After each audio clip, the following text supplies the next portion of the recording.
نحمدہ و نصلی علی رسولہ الکریم اما بعد اعوذ باللہ من الشیطان الرجیم بسم اللہ الرحمن الرحیم۔ محترم دوستو، آج ہمارا موضوع ہے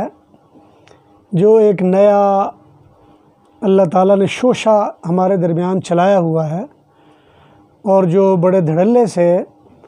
اپنے چینل پہ یہ پیغام دیتے ہیں کہ نام مسلم، نام سنی، نام وہابی، میں مسلم علمی کتابی۔ تو علمی کتابی والے کے بارے میں نے جب سوچا، اس کی دو چار باتیں سنی، تو دل میں آیا کہ میں آپ حضرات کی خدمت میں دو چار باتیں عرض کر دوں، تاکہ جو حضرات گمراہی کے اس گڑھے میں گرنا چاہ رہے ہیں، اگر اللہ تعالیٰ کسی کو بچائے تو وہ بچ جائے، ورنہ اصل بات تو یہ ہے کہ من یضلل اللہ فلا ہادی لہ۔ اگر کسی کو گمراہی اللہ کی طرف سے مل رہی ہو تو پھر ہدایت نہیں ملا کرتی۔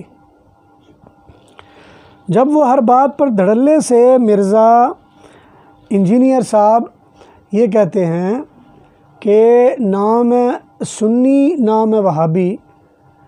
میں مسلم علمی کتابی،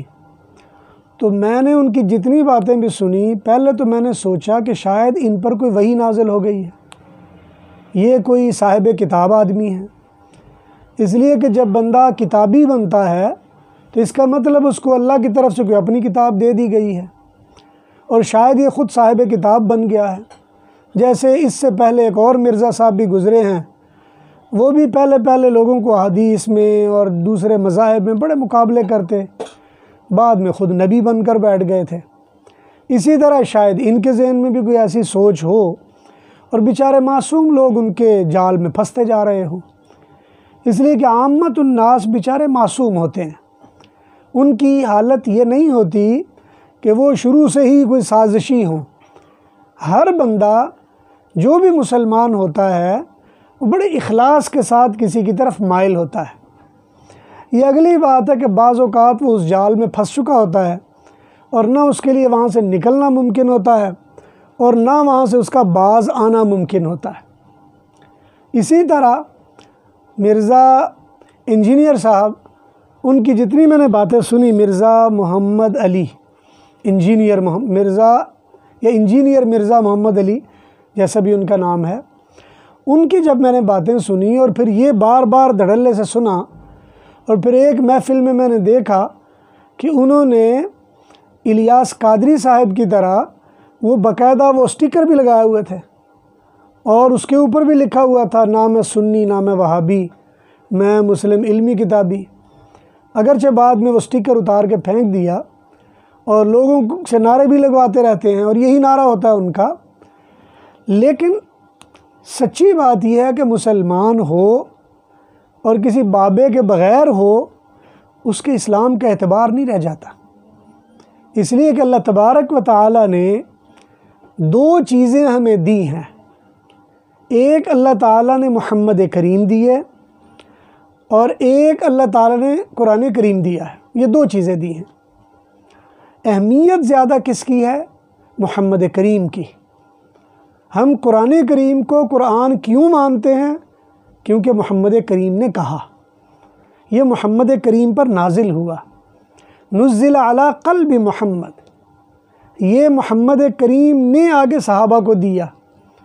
محمد کریم نے مرتب کروایا، اس لیے قرآن ہمارے لیے قرآن ہے۔ اور یہ قرآن جب بنتا ہے محمد کریم کے ساتھ تو پھر یہ قرآن بنتا ہے، اور اگر یہ محمد کریم سے کاٹ کر قرآن بن جائے تو اس سے پھر جو فتنے کھڑے ہوتے ہیں وہ کبھی ختم نہیں ہو سکتے۔ اسی لیے فرمایا یضل بہ کثیرا ویہدی بہ کثیرا، اگر محمد کریم کو ملا کر قرآن سمجھو گے تو یہ قرآن ہدایت دے گا، اگر محمد کریم سے ہٹا کر صرف اس کتاب کو جو دو گتوں کے درمیان ہے اس کو اپنا مقتدا سمجھو گے تو ہدایت نہیں ملتی، اس سے انسان کو سوائے الجھن کے کچھ نہیں ملتا۔ یہی وجہ ہے کہ تاریخ مذاہب میں آپ دیکھ سکتے ہیں، اور میں نے اس سے پہلے کسی موقع پر ایک مضمون میں ایک بیان کیا ہوا ہے، میرے جو علم عقائد کے جو فصل ہے، جو میں نے اپنا ایک چیپٹر بنایا ہوا ہے اپنے چینل میں،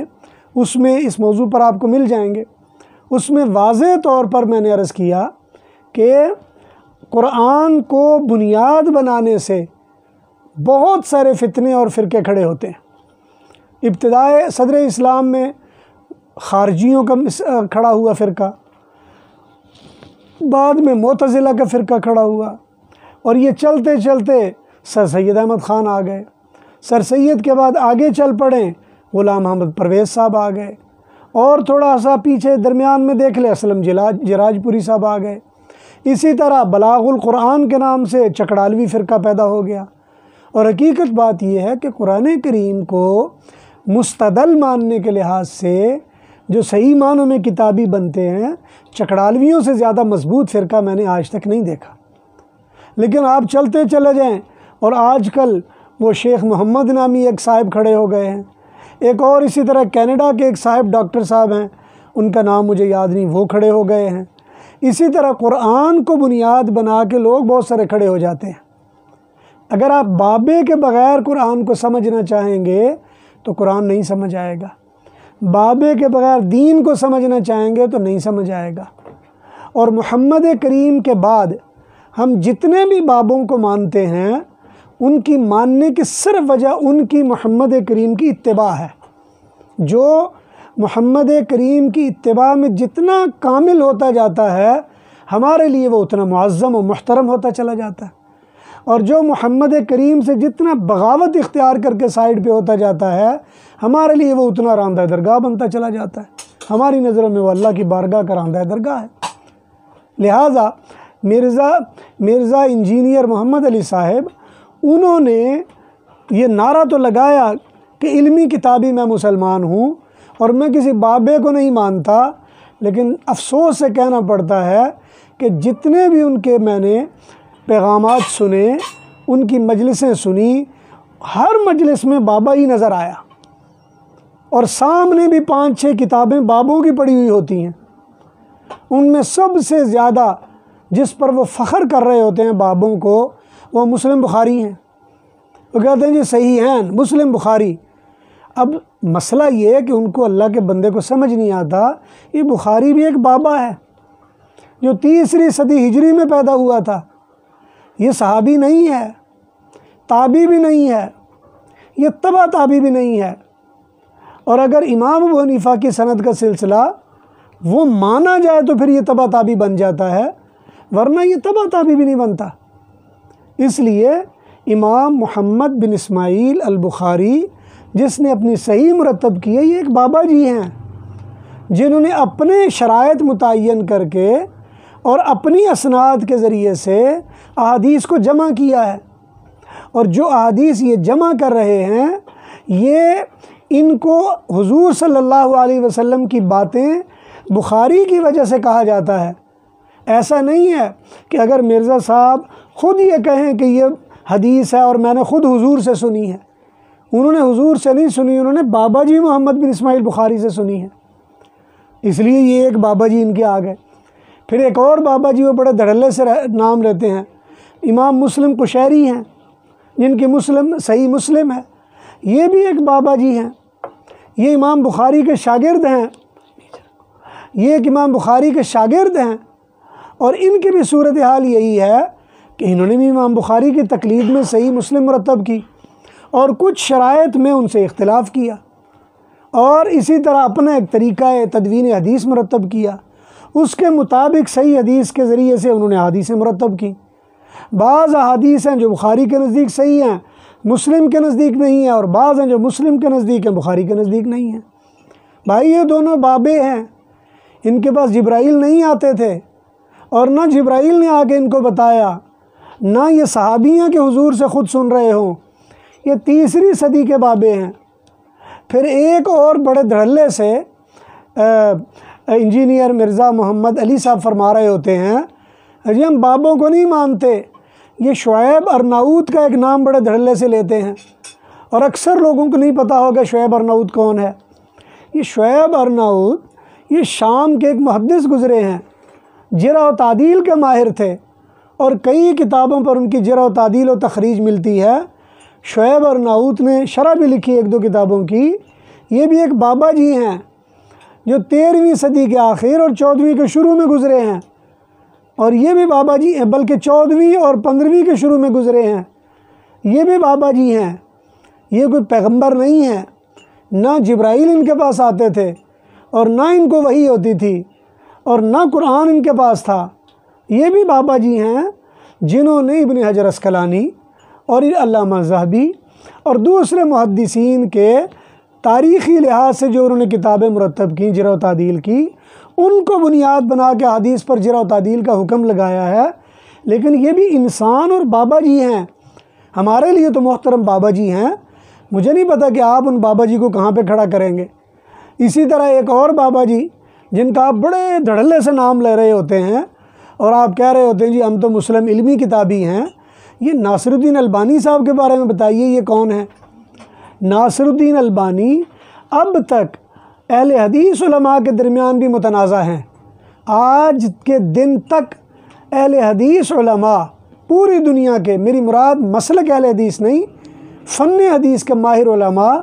آج تک کلی طور پر اس پہ متفق نہیں ہیں، اس لیے کہ ان کے انداز، ان کے طرز فکر پر آج تک مسئلے ہیں۔ یہ بھی ایک بابا جی ہیں، اور یہی بابا جی جب سعودی عرب میں تھے، محمد بن عبد الوہاب، عبداللہ بن باز نے جب ان کی تحقیقات سنی، ان کو سعودیہ بدر کرنے کا کہہ دیا گیا اور پھر یہ سعودیہ سے بدر کر دیے گئے تھے۔ یہ بھی ایک بابا جی ہیں محترم، یہ کوئی پیغمبر نہیں ہیں، ان پر بھی وحی نہیں آتی تھی، ان کا بھی انداز تحقیق و تخریج تھا، اور بلکہ ناصر الدین البانی صاحب کے بارے میں تو بہت ساری تنقیدات آ چکی ہیں اور ان کے تسامحات بہت زیادہ ہیں، کافی ساری غلطیاں ہیں۔ لیکن حقیقت بات یہ کہ ہمارے نزدیک کسی بابے کا غلطی کر لینا کوئی عیب نہیں، کیونکہ انسان ہے، اس لیے ہم اسے معیوب نہیں سمجھتے۔ لیکن آپ کو سوچنا چاہیے، آپ تو علمی کتابی بندے ہیں، آپ کس طرح بابوں میں جا پھنسے، اور وہ بھی ایسے بابوں میں کہ جو ایک وقت میں ایک حدیث کو صحیح کہہ رہے ہوتے ہیں اور دوسرے وقت میں اس حدیث پہ کچھ اور حکم لگ رہا ہوتا ہے، ایک آدمی کو ایک جگہ پہ مجروح قرار دے رہے ہوتے ہیں اور دوسری جگہ اس کی توثیق بھی ہو رہی ہوتی ہے۔ بابا جی یہ بھی بابے ہی ہیں محترم انجینئر صاحب، یہ سارے بابے ہیں جو آپ کے ارد گرد ہیں، اور یہ سارے بابوں سے بڑا بابا جن کے اوپر ان کا قبلہ جا کے کھڑا ہوتا ہے وہ ابن حجر اسقلانی ہے۔ جرح و تعدیل کو مدون کرنے والا بندہ، دو بندے علامہ ذہبی اور ابن حجر اسقلانی ہیں، ان دونوں نے جرح و تعدیل کو مرتب کیا ہے۔ اور جتنے بابے شعیب اور ناؤت ہو، یا جتنے بابے مثلاً یہ ناصر الدین البانی ہو، یا اور جتنے زبیر علی زئی صاحب ہوں جو آپ کے استاد بھی بنتے ہیں، یا اور جتنے بھی اہل حدیث علماء ہیں جو فن حدیث سے جن کا تعلق ہے، یہ سارے کسی نہ کسی بابے پر بھروسہ کرتے ہیں، اور بابوں میں سے سب سے بڑا بابا جو جرح و تعدیل میں ہے وہ ابن حجر اسقلانی ہے، جو تقریباً 6 7ویں صدی میں گزرا ہے۔ یہ پیغمبر نہیں تھا، جبرائیل نہیں آتا تھا ان کے پاس، اس لیے میرے محترم بابوں سے اتنے پریشان ہونے کی ضرورت نہیں ہے۔ بابے اللہ کی رحمت اور نعمت ہوتے ہیں جو دین کو صحیح آگے منتقل کر رہے ہوتے ہیں، ورنہ بابے تو بے شمار ہیں۔ اور آپ کو چاہیے کہ ایک لفظ کو نعرہ بنانے کے بجائے اور لوگوں کو دین سے برگشتہ کرنے کے بجائے آپ متعین کیجئے ایسے لوگ جو گمراہی پھیلا رہے ہیں، آپ ان سے باغی ہیں، آپ ان کا نام لے لیجئے۔ آپ ایک کلی ضابطہ بنا کر کہ جی ہم نہ سنی، ہم نہ وہابی، ہم تو مسلم علمی کتابی، اور بابوں سے آپ بغاوت کر رہے ہیں، حالانکہ آپ بابوں میں خود گھرے ہوئے ہیں۔ اس لیے میرے محترم یہ کوشش کیجئے کہ بابوں کی بجائے یا تو ڈائریکٹ جبرائیل امین سے رابطہ کر لیجئے،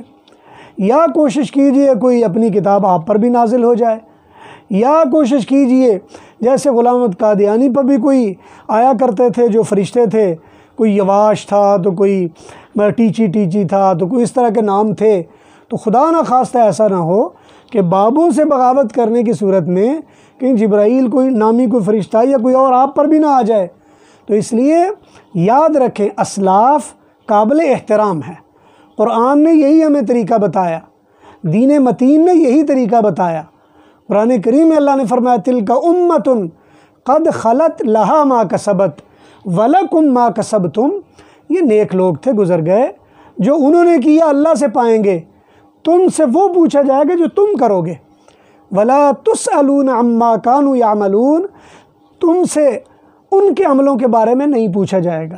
اس لیے بابوں نے اخلاص کے ساتھ جو دین مرتب کر دیا اور جو ہم تک پہنچایا، اللہ ان کو جزائے خیر دے۔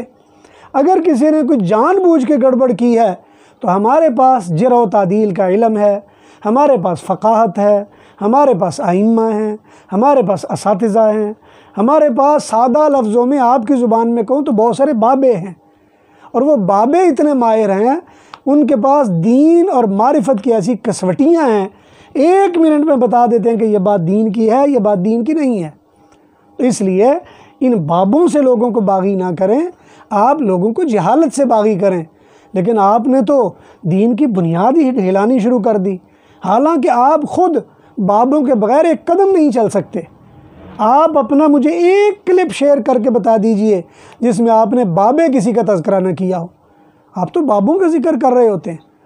بار بار ایک ایک جملہ آپ کئی بار کہتے ہیں صحیحین میں یہ بات ہے جی، بخاری مسلم نے اس کو نقل کیا، بخاری مسلم اس پہ متفق ہیں، یہ 2 بابے ہیں، اور آپ ایک ایک سانس میں 6 مرتبہ ان کا نام لے رہے ہوتے ہیں۔ تو بھائی یہ جتنے بابے ہیں یہ قابل احترام ہیں، ان سے بغاوت کا آپ کو کچھ حاصل نہیں ہوگا۔ لیکن اگر آپ کے مزاج میں یہ ہو کہ نہیں جی بابوں کے علاوہ کام ہونا چاہیے، تو میں آپ کو مشورہ یہی دے سکتا ہوں کہ آپ کہیں اکیلے بیٹھ کر اپنے ساتھیوں سمیت کوشش کریں کوئی جبرائیل کوئی اور فرشتہ آپ کے پاس آ جائے، کم از کم ان بابوں سے جان چھٹے، ڈائریکٹ اللہ کی وحی آپ پہ آ جائے، اور پھر آپ ایک کتاب مرتب کر دیں گے تو پھر کتابی بھی بن جائیں گے۔ اس لیے کہ پھر علمی تو آپ بن جائیں گے جبرائیل یا فرشتے کی وجہ سے، اور کتابی جو آپ کتاب مرتب کریں گے کتابی بن جائیں گے۔ ورنہ جتنے بھی سنی ہوں یا وہابی، وہ جس دنیا کے کونے میں ہوں، جس خطے میں ہوں، وہ تو بابوں میں پھنسے ہوئے ہیں، بابوں سے نکلے کوئی نہیں ہے۔ مجھے آج تک اہل حدیث مکتبہ فکر میں ایک بندہ بھی ایسا نہیں ملا جو بابوں میں پھنسا ہوا نہ ہو، وہ کسی نہ کسی بابوں میں پھنسا ہوا ہے۔ آپ بڑے دھڑلے سے حافظ محمد اسحاق صاحب فیصل آبادی کا نام لیتے ہیں، وہ بھی ایک بابا ہے۔ آپ زبیر علیہ صاحب کے علم پر بڑا اعتماد کرتے ہیں، وہ بھی ایک بابا ہے۔ اور جتنے بھی بابے گزرے ہیں وہ جس بھی مسلک کے ہوں، ان کا علم سے تعلق تھا، ہم ان کے علم کا معترف ہیں، اور ان لوگوں میں علمی لحاظ سے اگر کسی میں اختلاف ہوا تو میں نہیں سمجھتا کہ ہم ان میں کوئی ایسا خطرناک معاملہ ہے کہ ہم ان کو کفر تک لے جائیں۔ جزوی اختلافات مسائل میں ہوا کرتے ہیں، بریلویوں میں ہیں، دیوبندیوں میں بھی ہیں، اہل حدیثوں میں بھی ہیں۔ دیوبندی بریلوی کو تو میں اپنی دانش کے مطابق 2 فرقے سمجھتا ہی نہیں ہوں، یہ ایک ہی فرقہ ہے، لیکن دونوں صرف ان لوگوں میں صرف دیکھنے کا انداز کا فرق ہے۔ یعنی سمجھ لیں ایک سامنے سے دیکھ رہا ہے کسی چیز کو، ایک بیک سائڈ سے دیکھ رہا ہے۔ بریلوی ہو یا دیوبندی ہو، دونوں ایک چیز ہیں۔ مجھے کہیں بھی ان میں فرق نظر نہیں آیا، وہ کسی بھی مسئلے میں ان میں فرق نہیں ہے، صرف وضاحت کا فرق ہے، استدلال کا فرق ہے، طرز بیان کا فرق ہے، یا نتیجہ اخذ کرنے میں فرق ہے۔ اور جس دن بھی یہ سمجھ ایک دوسرے کے ساتھ اکٹھے ہو جائیں گے تو معاملے آسان ہو جائیں گے۔ تو اللہ تعالیٰ سے دعا ہے اللہ تعالیٰ ان بابوں کی صحیح معنوں میں قدردانی کی ہمیں توفیق نصیب فرمائے۔ وآخر دعوانا ان الحمد للہ رب العالمین۔